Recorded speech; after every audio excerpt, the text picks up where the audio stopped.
Bismillah ar-Rahman ar-Rahim. This is really a long story, but let me summarize it very briefly. In the 1970s, I was chosen as a member of the Institut International de Philosophie in France, which is the highest academy of philosophy in the world, which always has less than 100 members. It was a very great honor to have a Muslim or Iranian, I was the first one, chosen. So it was in all the papers and so forth. And it caught the attention a great deal of everybody in Iran that such an event had taken place. The president of the Institute was Raymond Klibanski, famous philosopher who resided in Canada. He was European, very famous philosopher, especially of the Renaissance. But he was very much interested also in Islamic philosophy and also pre-Islamic Persian philosophical thought, both. And so on the occasion of that, he said he wanted very much to visit Persia, so I invited him to Iran. I was then just founding the Imperial Iran Academy of Philosophy, of which the founder and president, which is still around, and had 5 years of activity before the revolution. So I invited him to Iran, and when in Iran, he met the Queen. And he suggested to her that Iran had always been one of the great centers of philosophy. Why not have an academy of philosophy there? And that was really the first seed of the idea of the Academy of Philosophy, which I founded and which is still around. But other than Iran, Izutsu, including Toshi Izutsu, had also had the same idea, but it was Klibanski who really pushed it. Anyway, he suggested in parallel with that, they were having a major project at UNESCO, because the Institut International de Philosophie is adjoined to UNESCO, for the major civilizations of the world to have one volume anthology of the thought, the philosophical thought. And he asked me if I would do it. Since the academy was now being established in Iran, they should direct it and so forth, so I accepted. I accepted, and now this is about 2 years before the revolution. And they even signed a contract, they even sent, I think, $1,000, which went to the academy account. I don't know what happened to it. And so they sent a little bit of money from UNESCO for this. And I began to think what to do, and then all the events occurred, and I was exiled. I came to the West. Klibanski wrote to me, so this has to be done. I said, all right, as soon as I get settled, I will try to do it. And it took me a year or so to establish myself in the West. I became professor at Temple University, and I began to think of this project. And I thought, now that I'm doing something like that, it might as well be a major work and include 2,500 years of philosophical thought from the Achaemenid period to the Islamic Revolution and Pahlavi period around 20th and 21st centuries. So I told Klibanski, that's what I'm going to do. He said, as long as you send one volume, the Institute will be very happy, you can do the rest. So I began to work on the first volume. And at that time, Dr. Mehdi Amir Razavi was doing his PhD with me at Temple University, and he's a young, very gifted scholar and philosopher, a good philosophical mind, and I thought it would be a very good choice for him to collaborate with me. I could not do such a colossal thing alone. So I invited him to collaborate with me, and that collaboration began over 30 years ago, just before I left Temple to come to Washington. And then he finished his PhD and moved to Washington also. And we've been working together on these 5 volumes for over 30 years.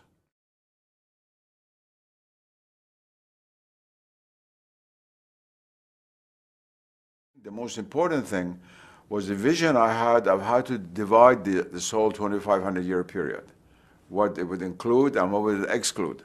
Because the gift of doing a good anthology, the art, is to be able not only to include, but to exclude. It cannot include everything, you cannot exclude everything. So it was a really very difficult choice. I've always said sometimes when you're dealing with someone like Messina or Sohrawardi, it's like cutting on gold foil. What you cut out is gold and what you leave in is gold. So I had a lot of difficult choices to make. We also had great difficulty because in the whole world there are no more than 30, 40 scholars. No more, the whole world, who know philosophical Arabic and Persian. If you were translating stories or history, there would be hundreds. But philosophical Persian and Arabic, and who also know English well enough to be able to translate. We had a great deal of difficulty. And so we spread our view over the whole world. Scholars were invited from everywhere, some of my own former students, some colleagues, some people I didn't know, some of Dr. Amir Razavi knew.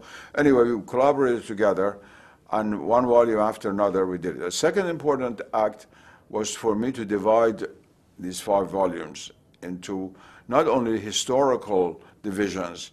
I was against that, because there's something ahistorical, meta-historical, about Islamic philosophy and Oriental thought in general. Once Henri Corbin told me, let's write together the anti-history of anti-philosophy in the Islamic world. So that's what he was alluding to, really. So I didn't want to just have the first volume from 6th century BC to 3rd century AD, then 3rd century AD to 7th century, not like that at all. The first volume covered a very large period, from the Achaemenid period, from the Gathas and the earliest philosophical thought, which is actually contained in the religious text of Zoroastrianism, to Avicenna, the first few centuries of Islamic philosophy in Persia, because philosophy really flowered in Iran after the coming of Islam. There was philosophical thought in Iran before, but it was always very closely allied to Zoroastrian texts, like the Bundahisht or Chikan Gomana Vichar and texts like that. But in the Islamic period, is really flowering of Islamic philosophy with world-famous philosophers like Farabi and Avicenna, people like that. So it ends with that. After that, we just don't go historically. One volume is devoted to Ismailism, Ismaili philosophy. One single volume was so important. And then the others, we went by schools, actually, how we, at the same time, being chronological. So that volume 5 will deal with 1st century BC, and volume 2 with 13th century AD or something like that. There is some chronology in it, but it's not the only condition. We really went after to try to understand Islamic philosophy in Persia from its own point of view, which means what was important was schools of thought, rather than individuals or simple chronology of time. And so one of the most difficult things I had to do, one of the most creative things I had to do, was to structure the whole work, the 5-volume work. I wrote out the whole structure, and then I consulted Dr. Amir Razavi, and we went over it again. I've always had his input. I'm grateful to him. I did not dictate dictatorially at all. I always consulted with him, but I created the structure myself. And the second thing was what to choose. That was the most difficult. Because if you have a man like Ibn Sina, who wrote 200 books, of which 100 and some survive, what do you choose in 50 pages? It's a very, very difficult task. And that I did mostly myself, but also like Amir Razavi for some of the philosophers, and then he consulted with me. So that was probably the most onerous and difficult part of our task. And then finding the correct manuscripts, if they were not published, or good printed books if they were published, and then finding a translator to translate. And then uniformizing certain things. We have not uniformized completely. The style is not uniform because different translators, that's all right. But certain technical terms, like the word johar, let's say, which is substance, it's always substance, no matter who translated it. So to give it also a philosophical cohesion, as far as philosophical vocabulary is concerned. And so it took us a long, long time. I never thought it would be a 30-year project. But it's taken us over 30 years, and thank God, alhamdulillah, that it's now finished.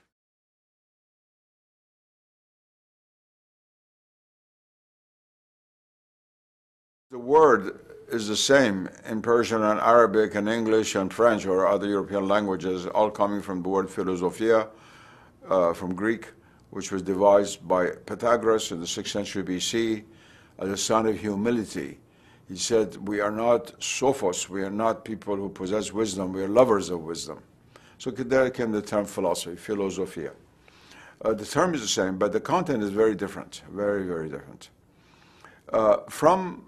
Let's exclude now the pre-Islamic period and the pre-Christian period, which is another story we cannot get into. But when the time of Islamic philosophy in Persia began, from that is the 2nd Islamic century, the 8th Christian century, compared to when Christian philosophy began about the same time, 8th, 9th century, it was the beginning really of rumblings of Christian philosophy in the West. They began about the same time.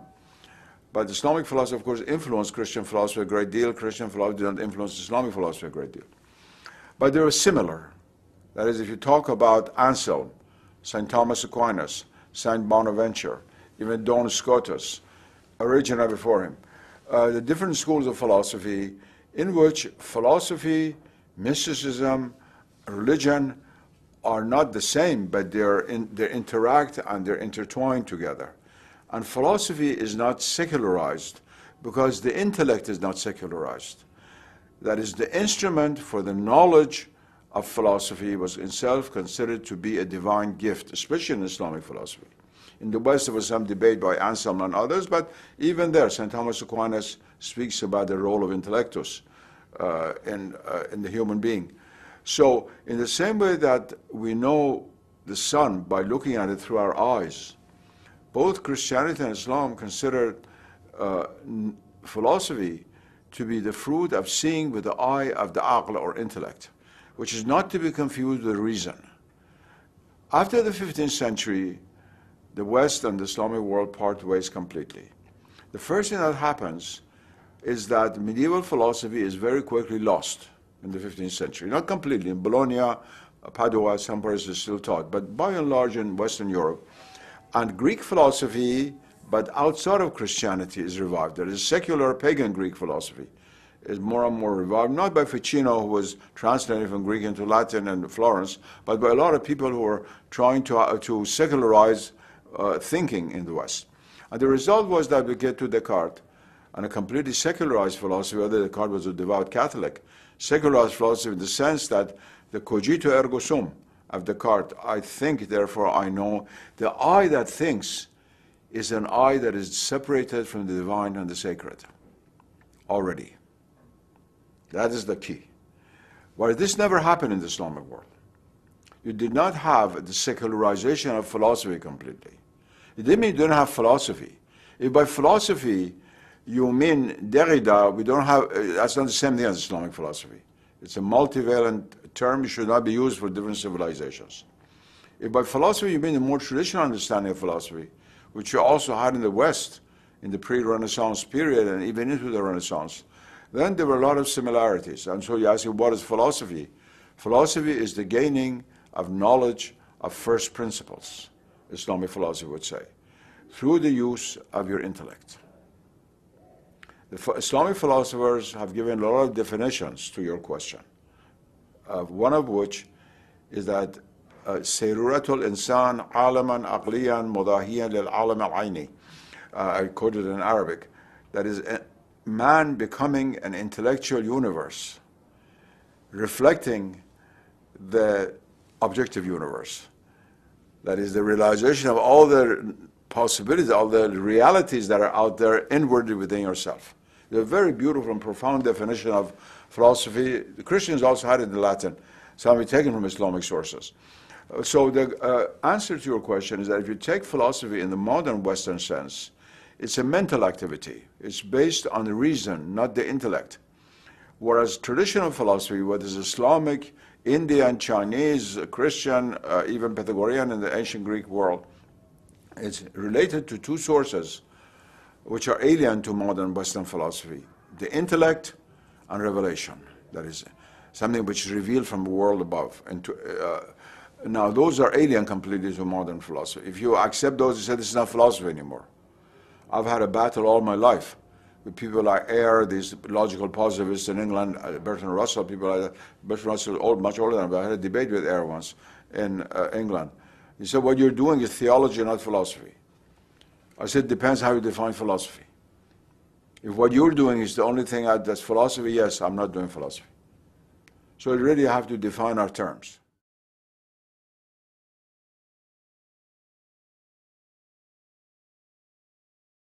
Persians always had a gift for philosophical thought. But in the pre-Islamic period, it was enmeshed in a mythological worldview that one finds in Zoroastrianism and Manichaeism and Zurvanism and so forth. When Islam came, Islam is a religion which expresses truths in what you could call an abstract language. I don't like the word abstract very much because the way we use it today in philosophy. But in terms of concepts rather than myths, there are myths in the Quran, a few. But the divine is described not as it is in Hinduism or in Greek religion or even Zoroastrianism, where it's more abstraction, but nevertheless you have Ahura Mazda and Ahriman and so on and so on. In terms of words which have intellectual, philosophical meaning, let's say God is compassionate. This is a concept. It's not a thing. It's not a thing. Even Christianity, which is Abrahamic religion, the divine qualities oftentimes appear in forms, in icons. The icon of Mary or of Christ represents God is love. So it's not a concept of love, but something that you see. In Islam, it's always a concept.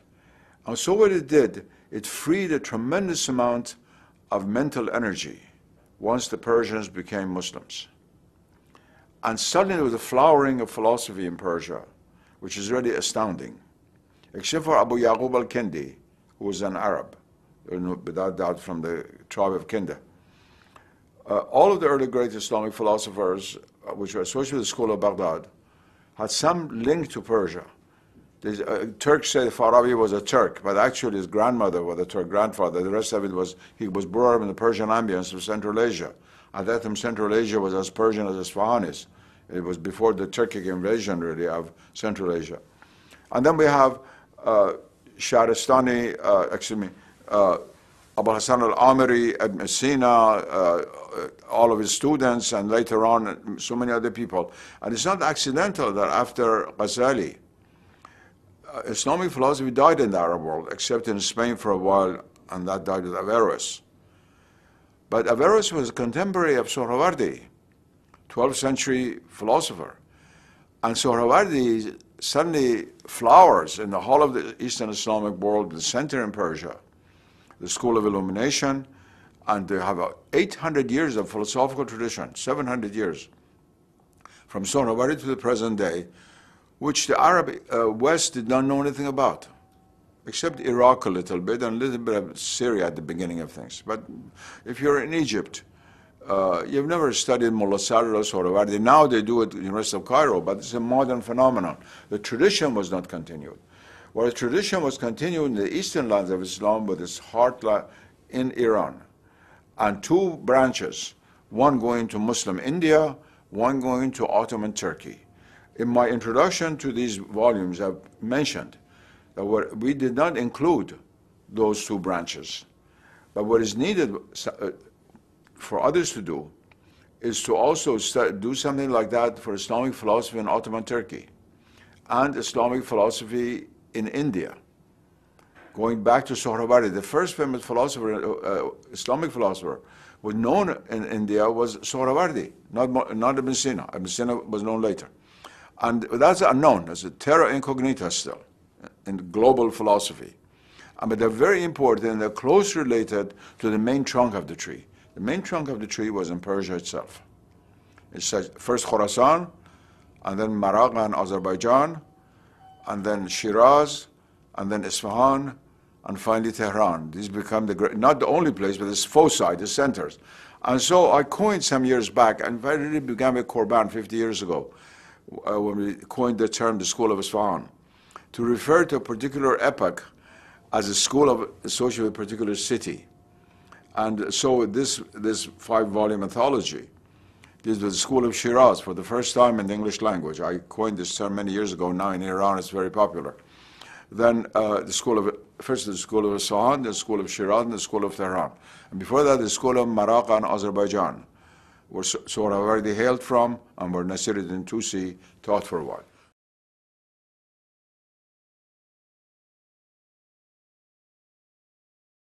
Today, the Ismailis are a small minority in the Islamic world, although very important from many points of view, including business, for example, and commerce and education, and a remarkable network of hospitals and schools, which the majority of Muslims, Sunni or Shia, do not have. Remarkable community in its organization, but numerically a small number. But they played a much more important role in the total intellectual history of Islam than the number would show. First of all, of course, for 2.5 centuries, they ruled over Egypt and the areas around it during the Fatimid period, from Tunisia to Syria, practically. So it was not always just a few people here, there, a few people there. And even after the fall of the Fatimids, they ruled for a while in certain areas of Khorasan, and then they went to the Yemen, and then they went to India. But Ismaili thought did not keep up with this golden age in the same in this way that would be known to the rest of the Islamic world. If you ask even a very learned Islamic philosopher in Iran, can you name any Ismaili philosophers of the 18th century? He will say no. Whereas in the early centuries, people like Nasr al-Khosrow, Hamid-ad-Din Kermani, people like that, these were very, very important philosophers who also influenced the mainstream Islamic philosophy and were influenced by it. From the al-Kitab, really, to the Tamam Nasr-ad-Din Tusi, during those centuries, a mysterious book that appeared called al-Kitab, which is a dialogue between an Ismaili and the 5th Shiite Imam. And it's really the first Ismaili philosophical book, very, very difficult book to read.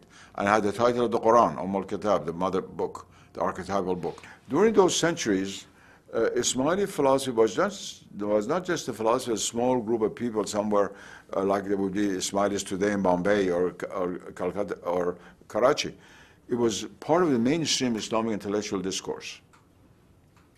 These people influenced people like Avicenna, were influenced by, and he was influenced sometimes by their arguments. So it's an important part of the total Islamic intellectual heritage.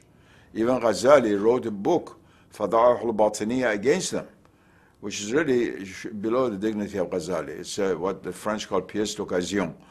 Somebody told him, you have to write this, and he wrote this. But nevertheless, he challenged them philosophically. That means they were important philosophically. A person of the stature of Ghazali was asked by the caliph or the sultan or somebody to write a rebuttal to them. So they played an important role in Islamic intellectual history. And we thought to bring this out, we would include a whole volume on them because they're sort of lost in general history of Islamic philosophy. Korban and I, when we wrote Extraordinarily Islamic in the 1960s, a big chapter on Ismaili because he was a specialist in Ismaili philosophy. He wrote it, I didn't write it. But we devised the structure of the book together. We decided to have that there. But if you look at the standard books of a history of Islamic philosophy in French or German or English, there's not even a chapter on Ismaili philosophy. When I brought out the history of Islamic philosophy with Oliver Lehman a few years ago, that big 2-volume work, we on purpose included a chapter on Ismaili philosophy. But it was sort of lost in many universities in the United States or England or Britain, where they teach Islamic philosophy. Ismaili philosophy is not even mentioned. And we wanted to remedy that. And so I decided to devote a whole volume to this.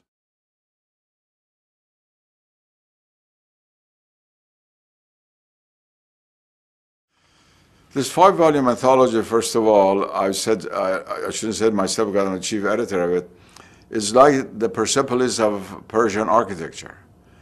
It's a very, very major monument to a very important aspect of Persian history and culture that nobody has paid attention to like this. Korban and Seyyed Jalaluddin Ashtiani tried to bring out an anthology in 7 volumes in French, but from Mir Damad to the present, and then Korban died and only 4 volumes came out, and it's very different from this. It's the first work that covers the whole of the intellectual tradition of Persia, from the Avesta to the beginning of the Pahlavi period. It's a very wide net that we have cast. Now, it has 2 purposes. One is a scholarly cultural purpose. That is, to put Persia on the map philosophically. It's very important for Iranians themselves to know their own philosophical tradition. It's going to come out in Persian as soon as it's finished. They're already working on it. It's easy because some of the texts were originally Persian, they used the original, but some in Arabic, and of course all the introductions by myself and Reza have to be translated. But I'm sure it'll come out. It's a very important part of Iran's awareness of itself. And for the rest of the Islamic world to know this. And many people do not want to know Arab nationalism. Try to nationalize Islamic philosophy, calling it Arab philosophy. And they still do. And so they look the other way. These Moroccan philosophers we're talking about together, they consider these to be mystics, as if the book on logic written in the Qajar period, the mysticism, because it comes after Ghazali, where they're not supposed to be any philosophers, and this kind of thing. So it's a very important thing also for the rest of the Islamic world. And it's also very important globally, because we have to think more and more globally, philosophically. When in the English you say philosophy, it means only Western Europe. You never even talk about Bulgarian philosophy or Russian philosophy. It's like saying civilization means France and England and Germany. This kind of thing in the 19th century. It still goes on to a large extent. Whereas I've been for a whole lifetime not only trying to revive Islamic philosophy, but also make it global and make it understood globally. Islamic philosophy is pertinent globally, as is Indian philosophy, Chinese philosophy, Japanese philosophy, the major traditions of Asia, and Western philosophy. I'm not negating that. Anyway, so the one role is that, it's a cultural, historical role having to do with all these levels, Iran itself, the rest of the Islamic world, and globally. Secondly, and even more important than that, we've tried to treat this philosophy as philosophy, not as intellectual history. This is not intellectual history, it's philosophy. It deals with the issues which are very much alive, which are very, very much alive today. Who are we? Where did we come from? Where are we going? I know it's not habitual, especially in Great Britain, in the main philosophical departments in various universities, you have to ask these questions. These questions are no longer asked in philosophy, the major questions. But human beings cannot cease from asking these questions. They don't find it in philosophy, they go somewhere else. In the old days, philosophy was sort of like a river that fed the whole culture. Not that everybody was a philosopher. I didn't say that.